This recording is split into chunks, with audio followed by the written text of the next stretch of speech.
ஆசைக்கும் தேவைக்கும் வாழ்வுக்கும் வசதிக்கும் ஊரார் கால் பிடிப்பார்.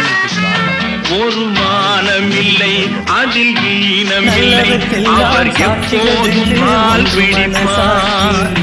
எதிர்காலம் கடமை வரும் இந்த கூட்டத்தை ஒழிப்பேன். மனசு மட்டும் புது பாதையில் வரும் நல்லோர் முகத்திலே விழிப்பேன். வரும் நல்லோர் முகத்திலே விழிப்பேன். நான் வைகை நதியே